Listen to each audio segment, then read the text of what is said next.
being the author of the blog mindFly. He will take you through the presentation. Over to you, Captain Amit. Thank you very much. Welcome to mindFly, the human factors blog and a series of webinars. Today the topic is normal accident theory. Accidents are not considered to be normal, but there are certain situations in which anybody would say that this was bound to happen. So in a layman's word, inevitable. Under these circumstances, the accident was inevitable. So Charles Perrow coined this theory in the early 90s and called it normal accident theory. There are a number of others, but this one is in particular very interesting. A short presentation, about 20 minutes. Thereafter, we can have a quick question and answer session. And if required, a discussion. So to begin with, we have the normal accident theory. And I will start with an example of a day in your life. Everybody is busy with their work, hectic life, and is full of surprises, especially when we talk about Murphy's Law. So going through this example, for example, you have an important decision meeting downtown. So you have to go downtown, everything is set. Everybody needs a good cup of tea or coffee in the morning. So you decide for an alternate. Look for an old coffee pot, have your coffee, and now this has consumed some time.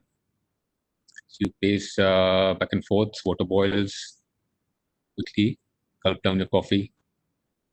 You get into your car only to realize that you left your car and apartment keys inside the house. So what next? That's okay. You always keep a spare key, so you have backups hidden outside for just such emergencies. But today is the day that you remember that you gave your spare key to a friend. So your redundant pathway has failed. The key that you had kept for emergencies. Then there's always the neighbor's car. Neighbors are very helpful, especially when you have something important. He doesn't drive much. You ask to borrow his car, but he says his generator went out a week earlier. So backup system failed. So without the generator, the car cannot be driven. Well, there's always the bus, public transport, but the neighbors informed that the bus drivers are on strike. Unavailable workaround. Can't do anything. You call for a cab. But none had, because the bus is on strike, tightly coupled events. You call for a cab, but since the bus is on strike, public transport, cabs are busy. So at the end of it, you give up and call in saying you can't make for the meeting. So it all started with a small coffee situation, which perpetuated into your cancelling the meeting. So your input is not effectively argued by your representative and the wrong decision is made. So who would be blamed for the decision? Would the coffee pot be blamed? Would the car be blamed? The neighbor be blamed? A number of issues here. Primary cause of failure, what would it be? Will it be a human error, leaving heat under the pot, or forgetting the keys? Will it be a mechanical failure, neighbor's car generator? Environment, bus strike, and taxi overload? Design of the system, a door that allows you to lock yourself out, or lack of taxi surge capability? Procedures used, warming coffee in a glass pot, allowing only normal time to leave the house. Schedule expectations, meeting at set time and place. So which one of these is the primary cause? Well, the answer is all of them. Every single input had a role to play. So this is what is normally called Murphy's Law. When things go wrong, they keep going wrong. And this is one of the days in your life. Life is so complex. The idea is to simplify. So Zen-like thinking, simplify your life, and things will be back in place.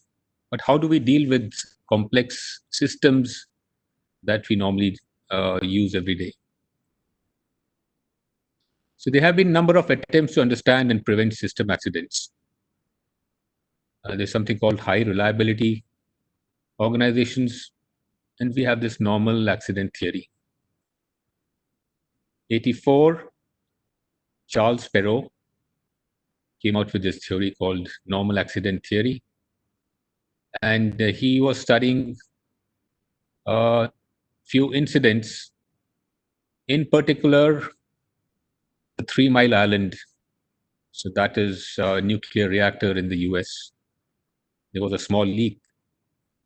And of course, he studied others like the Bhopal gas tragedy, the DC-10 accidents, the Columbia disaster, the BP oil rig accident, Deepwater Horizon. So we'll look at two of the accidents. The 3 Mile Island. 3 Mile Island is a island in Pennsylvania, wherein you have a nuclear reactor which supplies power to the city and other users. So now you have the uranium-rich reactors, which are normally cooled with water, which is converted into steam. Normally you see that steam rising. What happened that particular day is that the pump failed.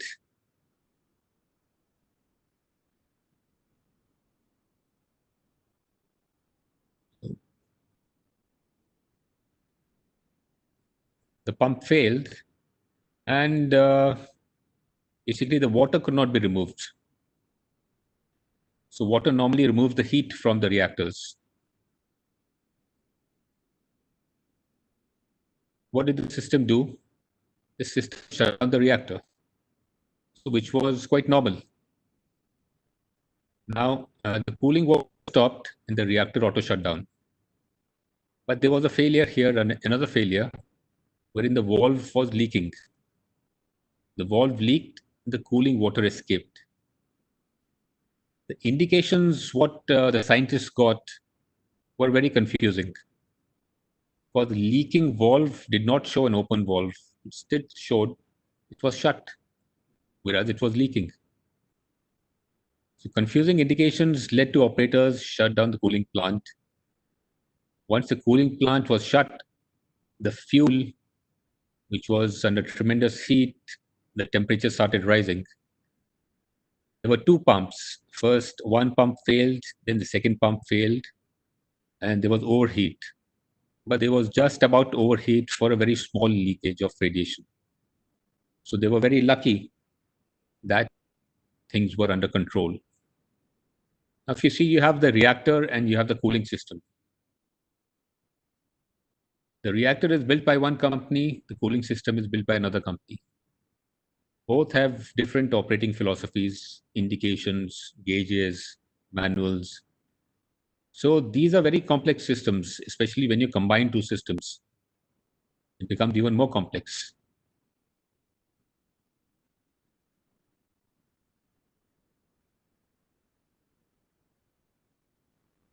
Second, we can look at the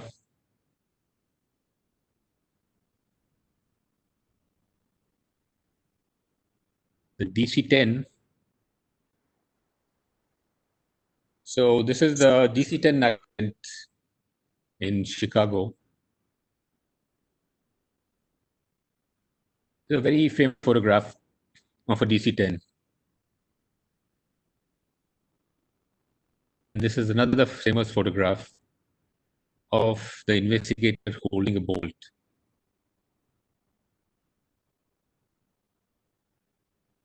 This is a schematic of the bolt. So the engine of a DC-10 is normally held by the pylon, which is true for any engine.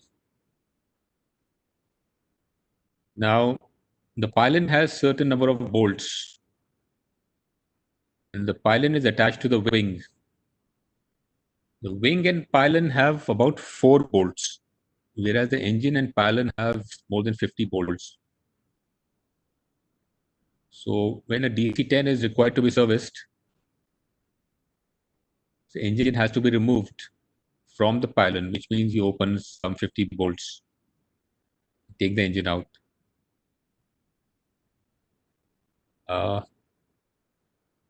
Let me try annotating this.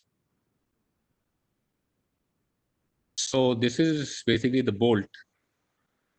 Now this bolt is from this place between the pylon and the wing. So you have about 4 bolts like this. Next you have the engine and the pylon. Engine and pylon have multiple number of bolts. So the manufacturer approved the procedure wherein multiple number of bolts were to be removed and engine was taken out, should be taken out. But what the airlines did to save man hours, they were saving about 200 man hours. They decided to remove the engine from the pylon, which means just remove 4 bolts and take out the engine. So now if you look at this view, while reinstalling the engine, this particular part has to be reinserted. And they were using a forklift. So they were lifting the engine up and inside this area. So now repeated moving up and down caused a fracture in the metal here. Okay. So that's a procedure which they adopted, which was not approved.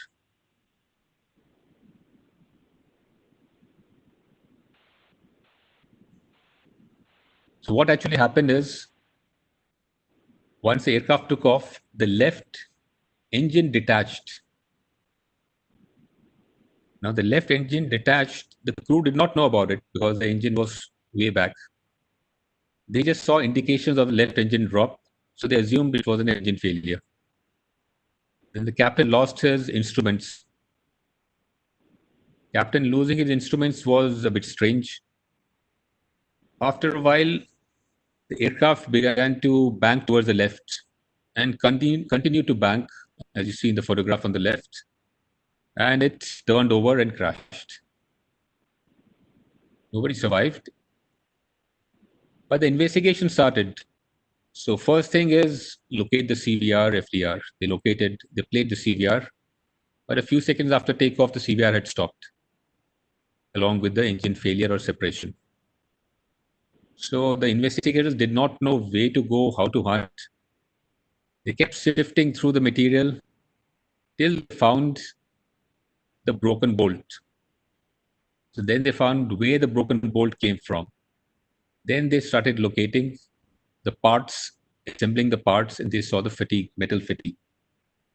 One of the investigators went to another airline which was carrying out an engine change, and he saw the procedure. And then it rang the bell. All the DC-10s were grounded. And of course, investigations happened. The reports came in. You had organizational lapses. Prior failure to American Airlines, Continental Airlines had developed a similar procedure for removal of engine and pylon as a unit. You had human error. As the NTCSP official report, a minor mistake by the forklift operator while adjusting the load could easily damage aft bulkhead and its upper flange. So repeated movement up and down caused the metal fatigue, which was not supposed to happen had they taken off from the pylon. Flawed assumptions. Airplane design, McDonnell Douglas DC-10 leading edge slat system to be hydraulically locked when extended. It did not provide a mechanical means to lock the system in the extended position. It was assumed that, that sufficient hydraulic isolation had been provided to prevent asymmetric retraction of the leading edge slats. So what happened because of this metal fatigue, the engine separated after takeoff. That caused indications of engine failure in the cockpit. The captain's side was powered by left engine, so he lost his instruments. The flight data recorder was powered by left engine. That stopped. Most important, the stick shaker was powered by the left engine. So the crew did not know they were close to stalling speed. And when the engine separated, it ruptured the hydraulic lines which went through the slats. So they lost hydraulics. When they lost hydraulics, the slats retracted on the left side. Now you have asymmetric slats. The left side retracted, right side you have high lift. So that is why the aircraft continued to bank, and because they did not have hydraulic power, they were not able to control the bank. Under normal circumstances, had only the engine separated, they would have controlled because they were used to carrying out single engine procedures as a part of the training. So it was not just one failure, multiple failures, and that too in quick succession. If you have time, you can analyze. But in such quick succession, close to the ground, difficult to handle. That was the reason for the crash. Other major accidents are the Fukushima Daiichi, the nuclear reactor incident in Japan, which was preventable. There were enough warnings to the Japanese authority that there is a flaw in the system, but they assumed that tsunami will not hit Japan, and especially the nuclear reactor was protected. That didn't happen that day. Deepwater Horizon BP, the fire. So there was a fix which was available for $124,000 and a few man hours. But in the process, they lost about $10 million. So a small fix could have fixed it, but due to operational pressures and production pressures, they decided to continue and overlook it. Similarly, we had the Columbia disaster, the O-ring, the famous O-ring, and the pressure to launch Columbia. A number of issues were there, even though the engineers were not happy, but there was a lot of pressure. So there was a launch which failed. So we come back to the normal accident theory, which says that accidents are inevitable with complex and tightly coupled systems because the complexity enables unexpected interactions that lead to system accidents. So if there is just one failure, you're prepared, you can handle. But if you have multiple failures, and that too in closely spaced, closely coupled situations, then you cannot think that quickly which system has a supply to another system, would react, or there would be an interaction. So those interactions you're not aware of. So if something fails on the left side, it might cause something to fail on the right side too. So in a tightly coupled situation, it is very difficult to analyze. That is why we say that it had to happen. System designers are not able to understand or anticipate these interactions, nor are the end users able to recognize, understand, or correctively intervene to stop or correct them. Taking the examples of modern jetliners, the 350 and the 787s, even though you have modern equipment, systems are far more complex. So that is why the pilots are not expected to be engineers. But the systems are very safe. As per the studies, systems are very safe, reliable. There's a lot of redundancy. But in case of a failure, it requires more cognitive powers from the human being to understand the situation and act on it. So most of the time, the computers will take care of it. But if there's an extraordinary, it becomes very complex. So we have two Basic issue here, complexity and tight coupling. What is complexity? Complexity are interactions that are unfamiliar sequences or unplanned and unexpected sequences, and which are either not visible or not immediately comprehensible. Second, the factors said to drive complex interactions in a system include the presence of components that have multiple functions.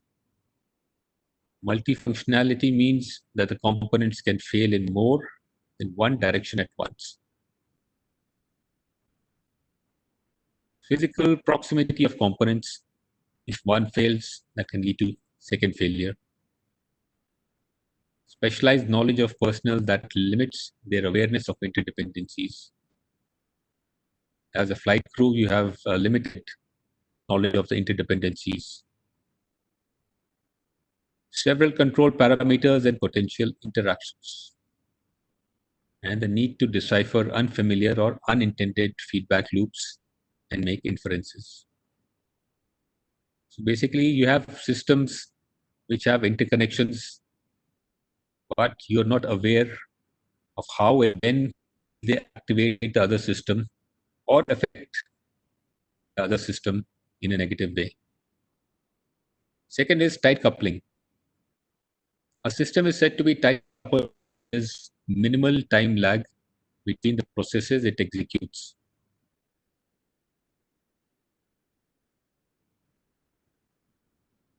There is only one method available to accomplish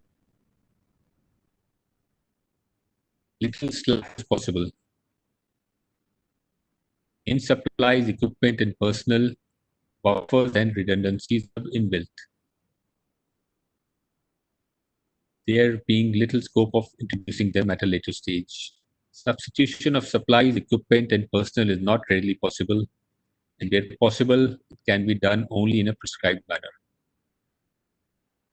So the simplistic example would be your taxiing for takeoff. So you have to do the flight control check, before takeoff checklist, maybe a small brief. You have to wait for the cabin to be secure. And you reach the runway, clear for lineup, clear for takeoff. But then if you compress all these things, you're at a very small airport, very short taxi, and you have to do all these things. Before you reach the runway, you have been cleared to line up and take off. So everything is with you. You just have to, everything is compressed here in terms of time. And if there's a time pressure, then things go wrong. We had a jetliner taking off from the parallel taxiway, one of the airports. Because normally the takeoff clearance is given well in advance. So everybody is busy doing with the checks, and there is no break in the error chain. So that is why the tight coupling has to be broken by a small pause and rescanning. These are the four quadrants of the normal accident theory.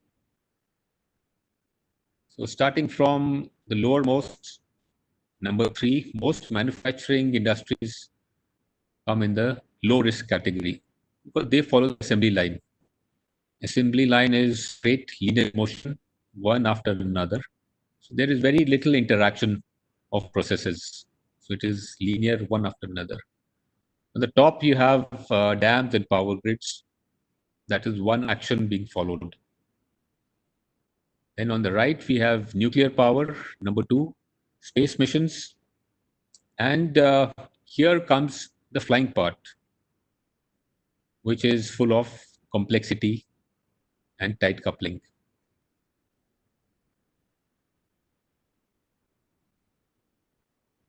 The bottom, you can see interactions, the boxes between a complex and tight coupling situations. And on the right, you have the assembly line, the linear, loose coupling systems. So normal accidents are caused by component failure. Accidents are caused by interactive complexity in the presence of tightly coupled systems. Modern systems can tolerate the impact of single component failure. Normal accidents are not caused by failure of component, but the interaction of components.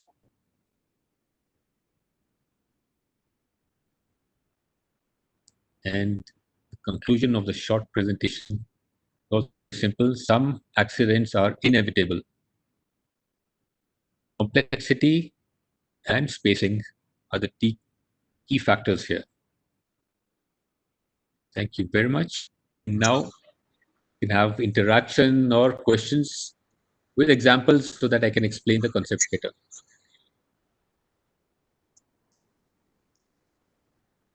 Thank you, Captain Amit. While we wait for the questions, I will pick your brains on a couple of things. How do you think we can minimize potential occurrence of accidents in terms of Indian aviation? Yeah. Complexity of the system we cannot change, because that is based on the designer and the demands and requirements of the system. But in terms of tight coupling, the procedures, the SOPs have to be devised as such that they do not bunch up. Flying especially suffers from tight coupling because before takeoff and before landing, during approach, there are a number of actions which bunch up. So you have high interactions and complex interactions before takeoff with the ATC, with the crew, and intra-cockpit. You have the checklist, and coupled with you have the environment and other traffic. So all these things come together close to the runway. So that's why you have seen a number of runway incursions or near misses, wherein tight coupling and complexity affect the system. And again, during approach, you have speed changes, the aircraft profile changes, configuration changes, you have checklists, you have ATC communication, other traffic, spacing. So everything bunches up around that time. Right. So that is why it is important to plan and brief. Task sharing is important. We have seen in the Pakistan air crash at Karachi, which could be one of the possibilities, that the aircraft touched down with the gear up. Now, if you look at the flight profile and flight data, they were very high, which means that they had to descend very fast if they have to carry out the approach. Again, that's very tightly coupled. It becomes a very tight situation, and stress increases. So probably the captain bypassed the task sharing and took the landing gear down. And because he had to lose height, he was using the speed brake. Now, when they regained the profile, they took the flap. That is when the co-pilot probably put the gear up and retracted the speed brake, which is the reverse flow. Normally, you put the gear down and extend. You put the gear up, and they touched down without the landing gear up. Okay, when they went around during the ground procedure, normally you put the gear up. Here, you put the gear down. So he was working on a reverse logic, or synchronized in a reverse manner, just because he has to do something.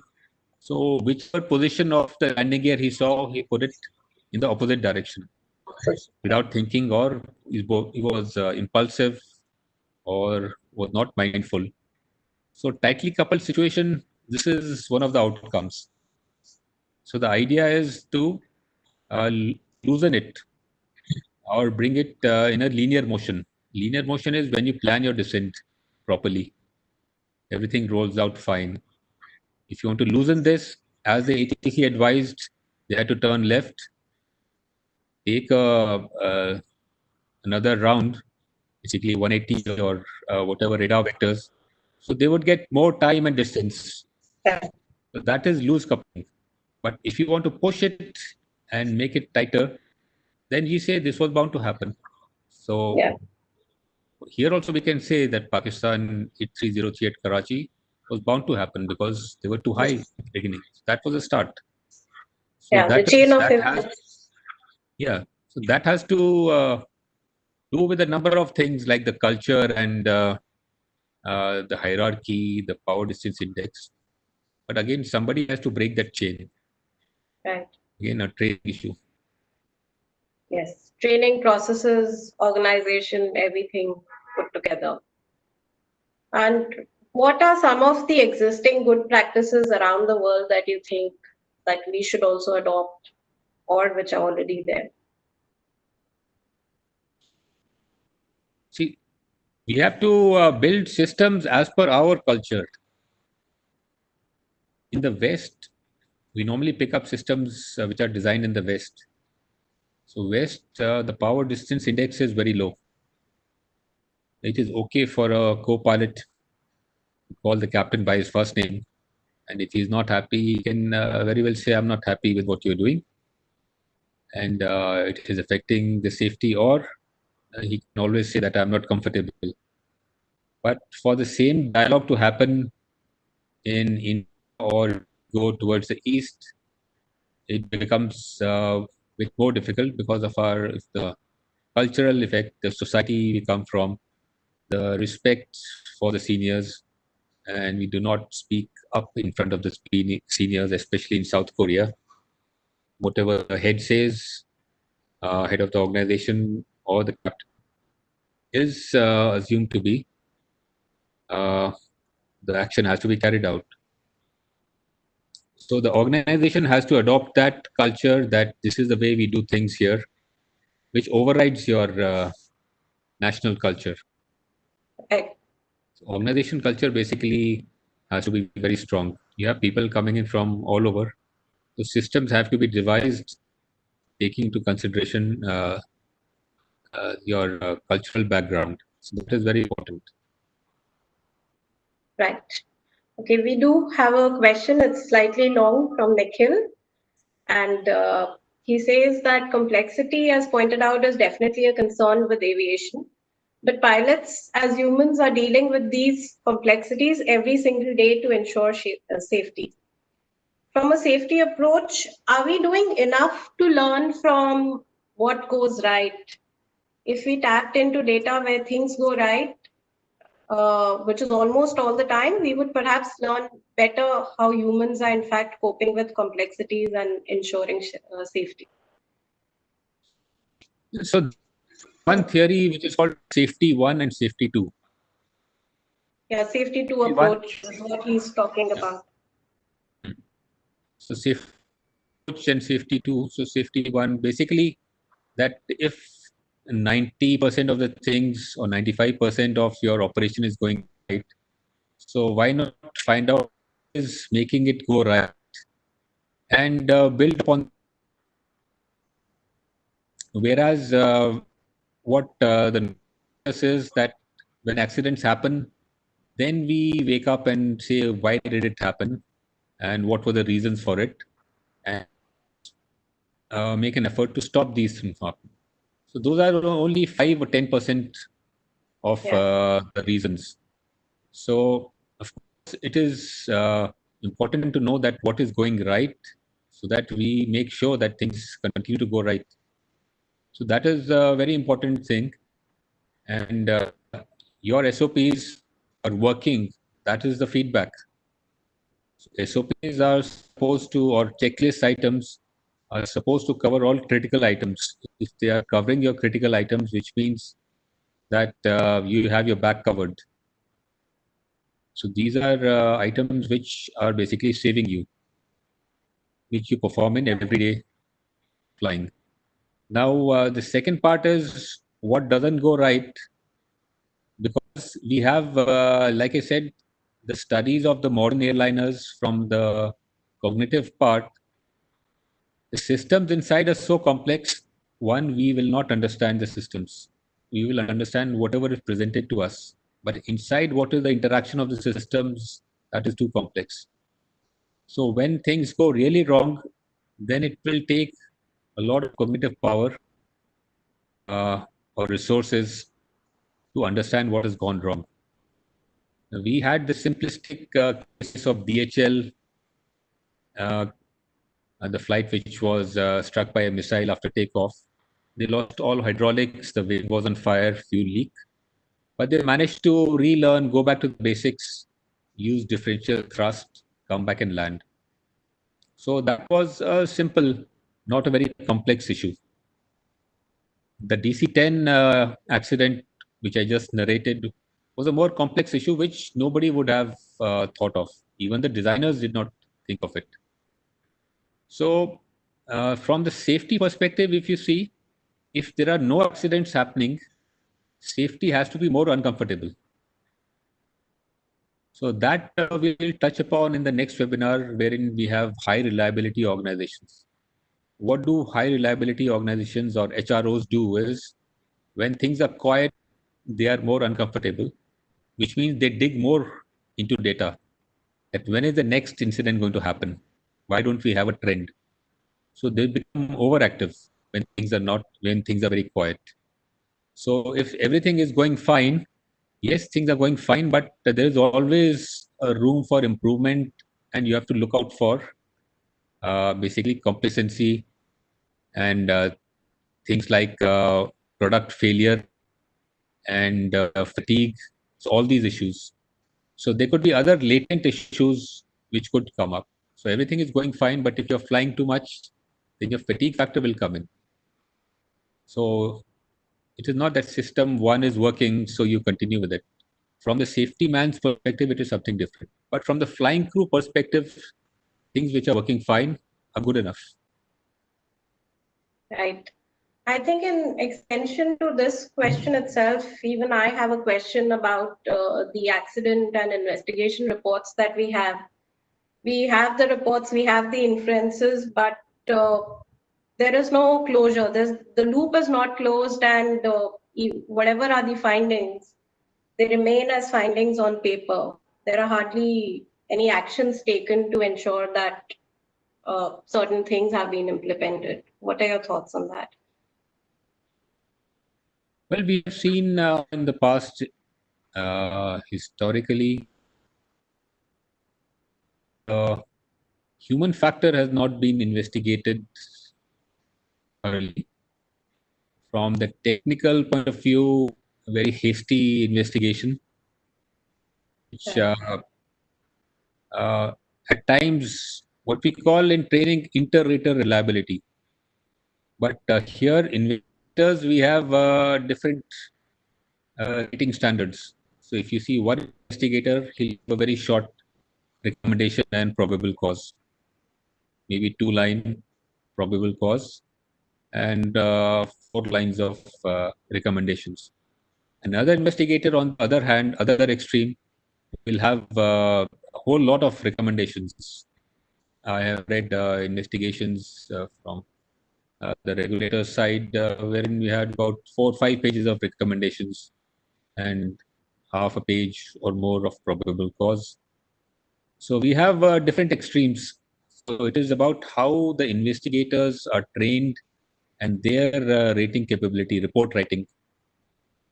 So again, you have to have some sort of grouping.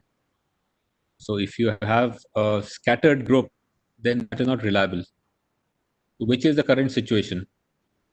The reliability of the reports and the authenticity of the data being used is doubtful. I can present a number of reports. I have written a lot about the Ghat Cooper report, the crash which happened.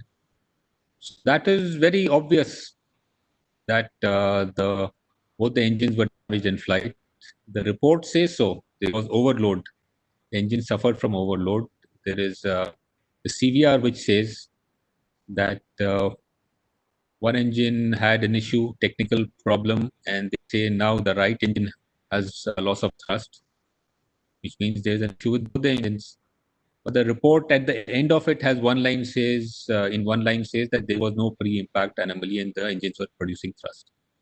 So uh, that clearly says that there is a issue with the system, and there is some bias or a need to protect somebody. Another accident, I saw there were issues with the the evidence. So evidence was moved around or planted maybe. Right. I even read a helicopter accident report wherein the investigator has written that there's no point giving recommendations if it has to end up in files. So that is, if that is the system, then we are not learning from the reactive or the accidents. So there is no learning out of it. And how many recommendations end up uh, being given the due Yeah. consideration and ending up in training is very little. Especially in helicopters, you see every accident, you will see the training records are not available or the pilot was not cleared for hill flying. These are very common recommendations in helicopter accidents in India. Right. The whole process is basically flawed and the reliability is very low. Right. So Nikhil again says that our current approach is to bring the SPI numbers lower and uh, writing lesser reports. But does bringing down SPI numbers, is it the right approach? Which of course is not. Well, So the first thing, if you have to do anything, if you want to do your personal job or office job or anything, is that you have to be, your integrity has to be there. That if you are assigned for a job, you have to do it well. So if that trust and integrity is not there, then whatever number you put, you can always manipulate. Now again, that Karachi accident has thrown up issues like fake licenses. But fake licenses, when the airline carries out an internal audit, the CA audits the airline, and IQ audits the country, IATA audits the airline, and they get a above average or high rating in licensing and legislation, which means there is something very wrong in the auditing system. We have repeatedly seen in the financial audits and the scams that the auditor had a major role to play. So, who audits the auditor? And will the big organizations take responsibilities like IATA and ICAO for their failure? Because it's not just their failure. They have implemented Amendment 174 of Annex 1. Annex 1 is the personal and licensing, wherein it was the Amendment 174 said that the pilot licenses issued by one state will automatically be validated by another state just because you are an IQ member. But in this situation, when IQ oversight is not enough, or they're not able to uh, pull out this glaring lacuna issue, so then this Amendment 174 is of no use, right. wherein the whole system is under doubt, the licensing system. So trust and integrity, if it is not there, then no system can be trusted. Whatever you SPIs you make, your target figures, you can always manipulate that. That is the beauty of economics. That you play around with numbers and you hide the critical things. Right. What are some of the technical factors that you think that need more care or that need to be taken care of? Well, or rather, it is more of kind of organizing. Like you have a pit stop in a Ferrari, the Yeah. race. I saw a video where there was a pit stop of 1.8 seconds, the fast refueling stop. So Right. the racing car came in 1.8 seconds, refueled, and went off. So that was perfect timing synchronization. Now we see a lot of ground incidents happening nowadays, either the step ladder or the pushback tractor or one aircraft keeping another aircraft's wing. So all these things are happening because of the complexity of systems. Now we want two aircraft to move simultaneously. Earlier, only one aircraft used to push back. You want two to Yeah. move simultaneously. You have two different operators. They need to coordinate. Need to keep the uh, separation between the wings. And then you have distractions, or you may have weather. you may have rain or snow. So then things go bad. So the safety management system has to look into that under these circumstances, or when it is raining heavily, only one aircraft should be given pushback or something. So the safety management system has in effect totally failed. It is only existing on paper. Right. Number of cases we have seen wherein a safety management system was not implemented.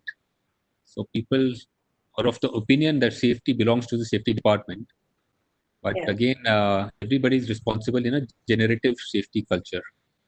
What we have is pathological or reactive safety culture, wherein we say that so long nobody sees us, we continue to operate or hide facts. Or if something goes wrong, then we will act. So that is the bottommost level of safety culture. But we need to go towards the top generative where everybody feels responsible. That is when you get the true picture of safety. Right. Would we like to take any comments, Captain Amit? If anybody wants, they can raise a hand. There's a hand option. Don't see any yet. You will be able to see, in fact. I can't. No, I don't see any. So next time we will cover high reliability organizations. What do organizations do basically, which are high risk in high risk industries? So there is something different that they do, and the way they operate as compared to normal Right. industry. All right. So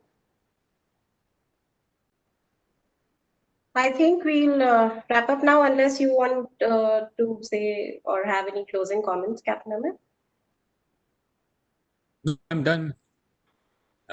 Well, the next All right. next. Okay, so then I'll wrap up by saying that, like we know, major accidents don't spring up on the day of a visible failure. We've already discussed that it's a chain of events that happens, and they have a history and a social and a cultural context. So organizational and technical assessment remain the key to identifying the risks. And the main focus should be on what we do to prevent and avoid these accidents. I thank you all for joining us today, and we hope to see you next Saturday at 5 p.m. where we talk about the HROs. And thank you, Namit. Thanks a lot, everyone. Thank you.